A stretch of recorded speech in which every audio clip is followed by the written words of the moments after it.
오늘도 이제 옆에 있는 분들 한번 축복해 보십시다. 오랜만에 하나님 은혜가 충만하시기를 바랍니다.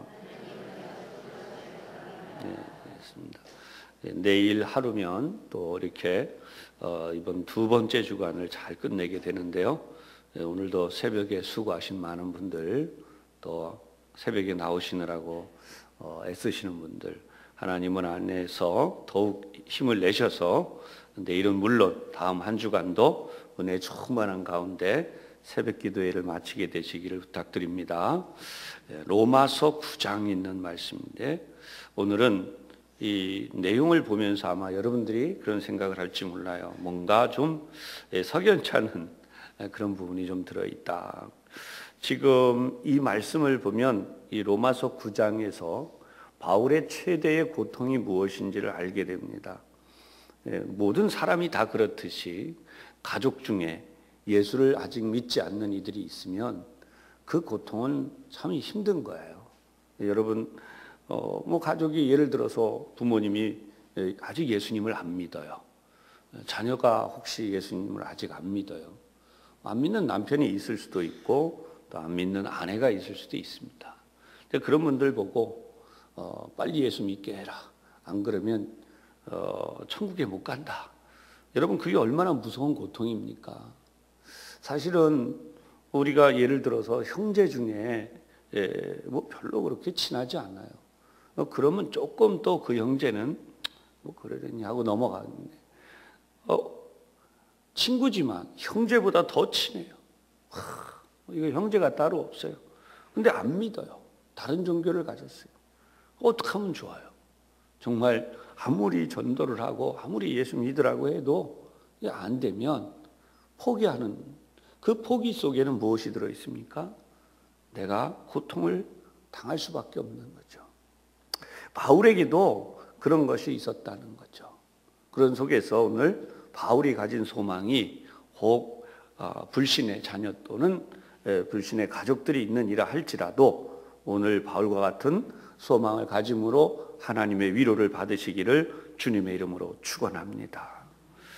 오늘 말씀의 가장 큰 주제 어떤 내용이냐면 오직 긍휼히 여기시는 하나님으로 말미암음이다라는 거예요.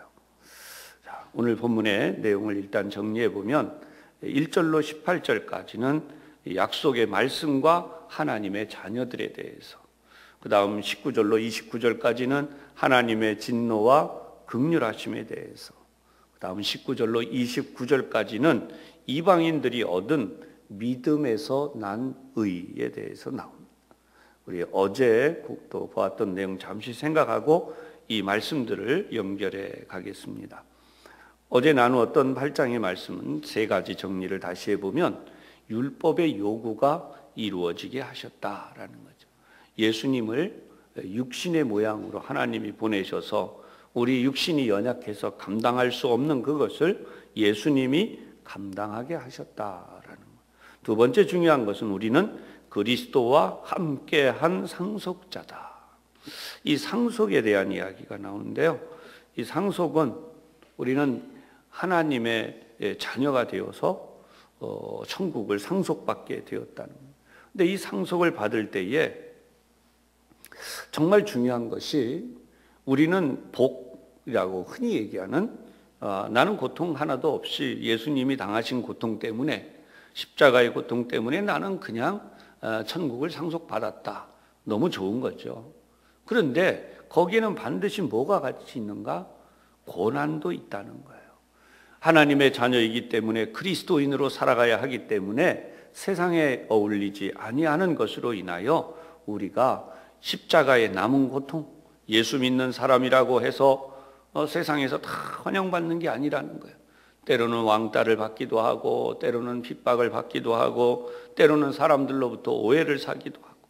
그러니까 우리는 이 마지막에 초대교회 성도들에게 이제 주어지는 거였는데 그들은 죽기까지 했다. 순교하기까지 그들의 고난을 감당해야 했다는 거죠. 그런 의미에서 현대 그리스도인들은 어쩌면 비장한 각오를 해야 된다는 거예요.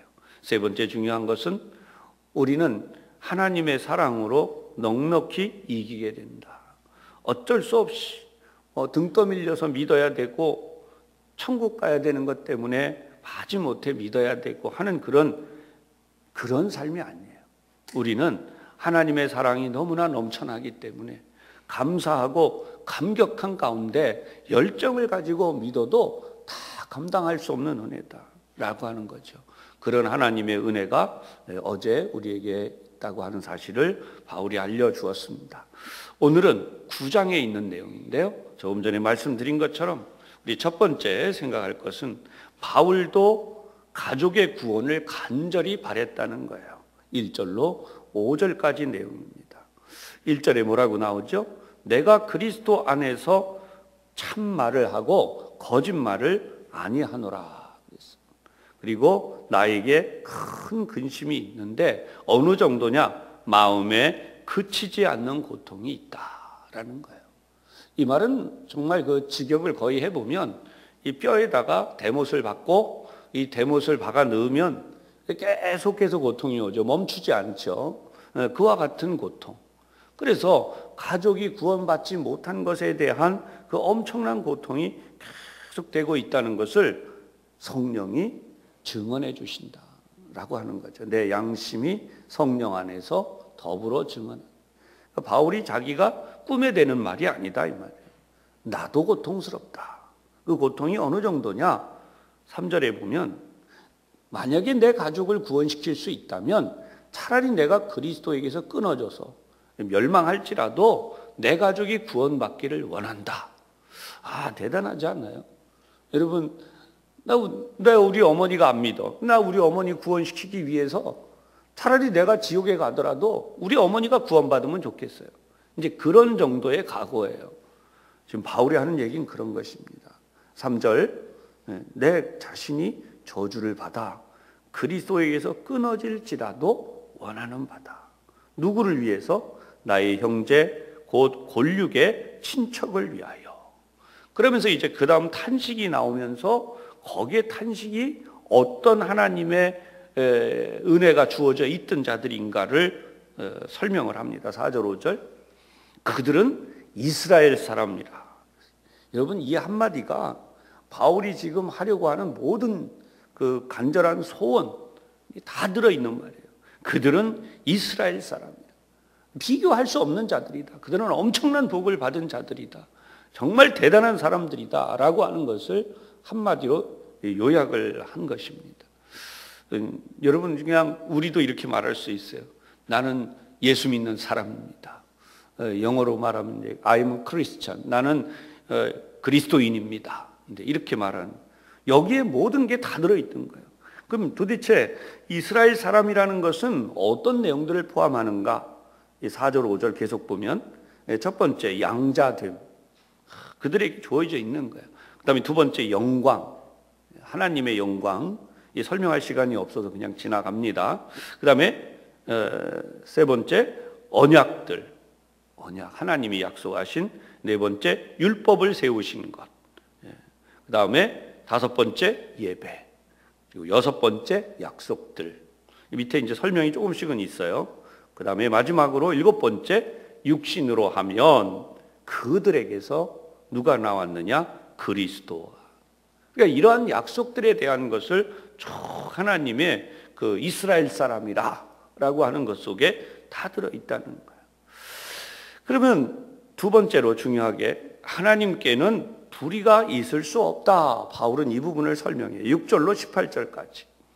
그들을 구원시키지 못하신 하나님이 아니라는 거예요. 그리고 심지어 6절에 보십시다. 그러나 하나님의 말씀이 폐하여진 것 같지 않도다. 하나님은 하나님이 하시려는 약속이 있다라는 거예요. 그래서 그것을 변명해 내려갑니다. 바울의 탁월한 글솜씨라고 할까요? 그런 어떤 흐름이 다시 한번 드러나는 부분이죠. 하나님의 말씀이 폐하여진 것 같지 않은데 왜 그러냐? 이스라엘에게서 난 자가 다 이스라엘이 아니라는 거예요. 그래서 하나님의 말씀을 인용합니다. 이 창세기에 있는 말씀 7절. 아브라함의 씨가 다 그의 자녀가 아니라 오직 이삭으로부터 난 자라야 내 씨라 불리리라 하셨으니. 그래서 8절, 9절 넘어가면 약속의 말씀은 이것이니 명년 이때에 내가 이르리니 사라에게 아들이 있으리라. 소돔과 고모라를 멸망시키기 위해 오셨던 하나님이 지금 이 약속의 말씀을 하셨죠. 그러면서 했던 이 말씀, 창세기에 있는 말씀을 인용했어요. 그래서 리브가가 임신했는데, 그렇죠? 임신하였는데 이번에는 건너 내려갑니다. 리브가가 임신하였는데 어떻게 되었는가? 12절에 보면 큰 자가 어린 자를 섬기리라. 아까는 사라에게 있었던 약속, 이번에는 리브가에게 있었던 약속. 둘 다 아이를 갖지 못해서 하나님 앞에 기도하던 중에 받은 응답이었는데, 지금까지도 성경을 아무리 동원해도 어떤 성경학자도 주석학자도 명쾌하게 풀 수 없는 게 뭐냐? 하나님이 야곱은 사랑하고 에서는 미워하였다라고 하는 거예요. 왜 그러셨나? 또 큰 자가 어린 자, 동생을 형이 섬길 것이다. 도대체 왜 그랬나? 그 부분에 대해 14절에 무슨 말을 하리요? 그랬어요. 하나님께 불의가 있느냐? 그럴 수 없느니라. 여기에 하나님의 전능하심이 있어요. 그래서 그것을 뭐라고 표현합니까? 모세에게 주신 말씀이죠. 15절 모세에게 이르시되 내가 긍휼히 여길 자를 긍휼히 여기고 불쌍히 여길 자를 불쌍히 여기리라. 저는 언젠가 그런 말씀하는 분을 봤어요. 아니 나는 왜 이렇게 열심히 하나님을 믿으려고 애를 쓰는데도 이게 뭐 참 힘들고 어려운데, 뭐 내가 아는 어떤 사람은 예수를 하나님이 믿으려고 애도 안 쓴다 이거예요. 별로. 근데 하나님이 너무 사랑하시는 것 같다. 왜 그러냐 그랬더니 그분을 뭐 그냥 하나님이 막 때리기도 하시고 때로는 그분 표현이에요. 때로는 때리기도 하시고 때로는 깨워서 막 또 이렇게 막 힘을 주기도 하시고, 나도 좀 나는 하나님이 가만 내버려 두시는 것 같다는 거예요. 그렇지는 않으시죠 절대로. 그분의 생각이죠. 오늘 본문처럼 하나님은 하나님의 뜻대로 한다는 거예요. 이 하나님의 뜻을 다시 연결해서 쭉 말씀으로 내려가요. 그래서 이거 반복이 되는데요. 15절, 16절, 17절, 18절까지 이 반복되는 내용이 뭐냐? 18절에 결론이 나와요. 긍휼히 여길 자를 긍휼히 여기고 완악하게 하고자 하는 자를 완악하게 하고. 이건 하나님의 뜻이라는 거예요. 참 그런 의미에서 여러분 이 부분이 두렵고 떨리는 거죠. 그리고 동시에 감격이 있는 거예요. 하나님이 왜 나를 사랑하셨지? 어쩌자고 이 많은 사람들 가운데 왜 나를 구원하셨지? 내가 어떻게 예수를 알게 되고 하나님을 알게 돼서 이렇게 살아가지? 여러분 이 비밀이 하나님이 우리에게 주신, 아니 나에게 주신 특별한 은총임을 분명히 기억하시기를 바랍니다. 마귀는 이 감격을 없애려고 해요. 나만 구원시키면 뭐해? 내 가족도 구원시켜 주셔야지. 분명히 하나님이 그 약속하셨어요. 주 예수를 믿으라. 그리하면 너와 네 집이 구원을 얻으리라. 그러나 우린 그 모든 것에서 하나님의 전능하심을 바라볼 때에는 내려놓아야 돼요. 내려놔야 돼요. 내려놔야 되는데 17절을 보면 쉽게 내려놔서는 안 되고 내 사명을 감당해야만 됩니다. 17절 우리 한번 함께 봉독해 보십시다. 시작. 성경이 바로에게 이르시되 내가 이 일을 위하여 너를 세웠으니 곧 너로 말미암아 내 능력을 보이고 내 이름이 온 땅에 전파되게 하려 함이라 하셨으니 아멘. 하나님이 바로를 사용했어요. 하나님이 바로를 사용하실 때 그를 완악하게 해서 오히려 하나님의 영광이 돋보이는 일을 위하여 사용하셨다는 거예요. 이게 하나님의 전능하심이에요. 우리는 일방적인 해석을 하기 쉽죠. 그는 버렸어. 여러분 버렸다는 말을 함부로 쉽게 할 수 없다는 거예요. 마지막 세 번째 가장 중요한 표현이 나와요. 오직 하나님의 뜻에 의해서만 구원받는다. 19절에서 33절. 가장 극적인 예가 이사야서에 나오는 내용이에요. 하나님이 만드시는 그릇, 토기장이에 대한 부분을 설명하시고 또 호세아의 내용, 호세아 1장 10절과 2장 23절의 내용을 인용한 것이 이 25절의 내용이에요. 26절의 내용이죠. 다시 이사야서의 내용을 또 인용하면서 오늘 본문의 내용이 진행이 됩니다. 바울이 하려고 하는 가장 중요한 표현이 여기 있어요. 그러면 내가 어찌하여 19절이에요. 내가 어찌하여 허물하시느냐. 하나님이 어찌하여 허물하시느냐. 20절에 이 부분을 강력하게 규탄하는 것처럼 나오죠. 이 사람아 그랬어요. 네가 누구이기에 감히 하나님께 반문하느냐. 하나님이 하시는 일에 대해서 어떻게 함부로 말할 수 있느냐. 잘못하면 하나님을 대적하는 것이 된다는 거예요. 여러분 이 부분을 주의하시기를 주님의 이름으로 부탁드립니다.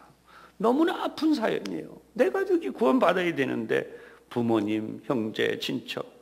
그런데도 불구하고 누가 감히 하나님께 함부로 반문할 수 있겠느냐라는, 어떤 기도를 할 수가 있을까요? 불쌍히 여기소서. 이제 뒤에 가면 맨 끝에 그렇게 끝나게 돼요. 지음을 받은 물건이 20절 우리의 현주소죠. 지음을 받은 물건이 지은 자에게 어찌 나를 이같이 만들었느냐 말하겠느냐라는 거예요. 그래서 토기장이가 진흙 한 덩이를 가지고 귀히 쓸 그릇, 그 다음 천히 쓸 것을 만드는 권세가 없는, 심지어 하나님이 그의 능력을 알고자 해서 22절에 멸하기로 준비된 진노의 그릇을 만드셨다는 거예요. 거기에 대하여 하나님 왜 그렇게 하셨어요? 라고 말할 자가 아무도 없다는 거예요. 오히려 하나님의 긍휼하심은 어디에 있느냐? 그렇게 진노하기로, 멸하기로 준비된 그릇을 대하여서 당장 없애지 않고 기다리신다는 거예요. 오래 참으심으로 관영해서 오히려 그들을 구원하시려고 한다면 이거는 이방인을 가리킨 거죠. 결국은 그 중에서 구원받을 자가 다는 아니, 유대인도 마찬가지라는 거죠. 그것을 24절, 25절에 설명을 해내려가요. 내 백성 아닌 자를 내 백성이라, 사랑하지 아니한 자를 사랑한 자라, 그렇게 하고, 그리고 27절에 보면 결국 이스라엘의 자손이 바다의 모래같이 많을지라도 남은 자만 구원을 받을 것이다. 이건 이사야 10장 22절에서 23절의 내용입니다. 하나님은 그와 같이 하실 것이다. 마침내 이사야가 깨달은 내용이 뭐냐? 29절, 그것은 이사야 1장 9절을 인용한 건데요. 하나님이 우리에게 씨를 남겨두지 아니하셨다면 우리가 소돔과 고모라처럼 다 멸망하고 말았을 것입니다 라는 거예요. 그래서 이방인들이 하나님께 얻은 의의는 뭔가? 예수를 믿음으로. 그것을 극적으로 33절에 설명해요. 내가 걸림돌과 거치는 바위를 시온에 두노니, 걸려 넘어지는 자는, 나쁜 표현을 하는 게 아니에요.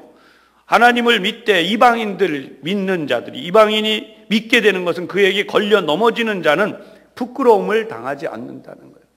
하나님께 우리가 예수를 믿다가 경험하는 것이 이것입니다. 어떤 사람은 예수를 끝까지 믿어요. 잘 믿어요. 구원받아요. 그러나 어떤 사람은 구원받았음에도 불구하고 넘어져 버려요. 그리고 믿지 않는 경우도 일어납니다.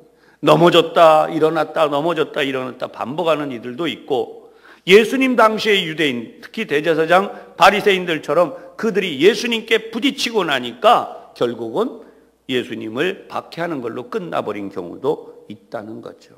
따라서 오늘도 이 새벽에 우리가 정말 가져야 되는 뜨거운 믿음이 있어요. 그게 뭐냐 하면, 첫 번째는 나를 구원하신 하나님의 은혜에 너무너무 감사해야 된다. 절대 잊지 말아야 돼요.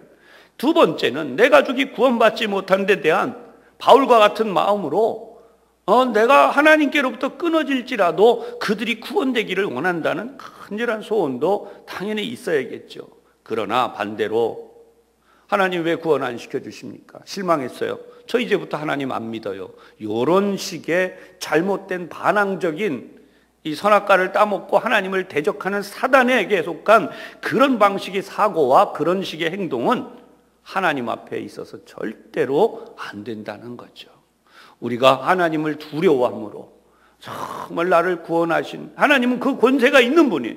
멸망시킬 자는 멸망시키고 구원시킬 자는 구원시키시고, 우리의 상식으로 이해 안 되지만 하나님은 하나님이 하시려는 일을 할 수 있는 바로 전능하신 그분이시다 라고 하는 앞에서 오늘 이 새벽 우리가 새벽 기도를 드리러 나올 수 있고, 우리가 하나님을 귀히 여길 수 있고, 또 이렇게 하나님 앞에 믿음으로 기도함으로 소원의 기도를 응답받을 수 있음이 얼마나 크고 놀라운 일인가.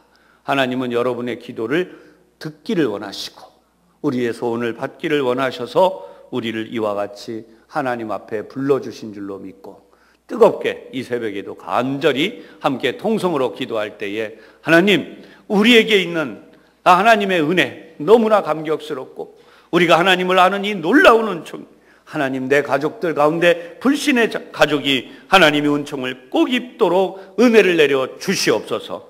또한 여러분의 소원의 기도를 함께 통성으로 드리도록 하겠습니다. 하나님의 여기심, 하나님, 저희들이 오늘도 겸허히 우리의 인간됨, 우리의 연약함, 우리의 허물됨을 고백하며 하나님께서 지으신 피조물이기에 피조물의 피조물됨을 다시 한번 기억하고 주님 앞에 간절히 기도하오니 우리 하나님이 하시는 모든 일은 지극히 선하시며 정말 우리 하나님이 하시는 모든 일은 가장 공의로우십니다. 때로 우리가 이해하지 못할지라도 하나님이 하시는 일은 참으로 하나님의 정의를 따라 의로우심을 고백드립니다. 하나님, 이 시간 그러한 속에서 저희들이 간절히 구하오니 우리의 가족들 가운데 아직 주님을 모르는 이들이 꼭 구원에 이르는 은총을 베풀어 주시옵소서. 오늘도 우리가 하나님의 뜻을 다 알지 못하여 그릇되고 어리석음 가운데 망령된 말을 하거나 어리석은 생각과 행동을 할 때에도 우리 하나님, 저희를 버리지 않으시는 긍휼 앞에 감사를 드립니다. 저희들의 허물과 죄는 주님의 보혈로 용서하여 주시고 온전히 구원받은 하나님의 자녀로 믿음의 길들을 살아가도록 인도해 주시옵소서. 저희들의 간절한 소원을 오늘도 응답하여 주옵시기를 예수님 이름으로 기도하옵나이다. 아멘. 이제는 우리 주님 예수 그리스도의 은혜와 아버지 하나님의 놀라우신 사랑하심과 성령님의 충만하심이 오늘도 내 생명을 붙드시고 생명의 시간을 연장하실 뿐만 아니라 매 순간 새로운 하나님의 은혜와 사랑을 부어 주심을 깊이 깨달으며 하나님의 긍휼하심 앞에 감격하고 감사하며 소원의 기도를 드리고 돌아가는 우리 모든 성도들 위해 이제로부터 항상 함께 하시기를 간절히 축원하옵나이다. 아멘.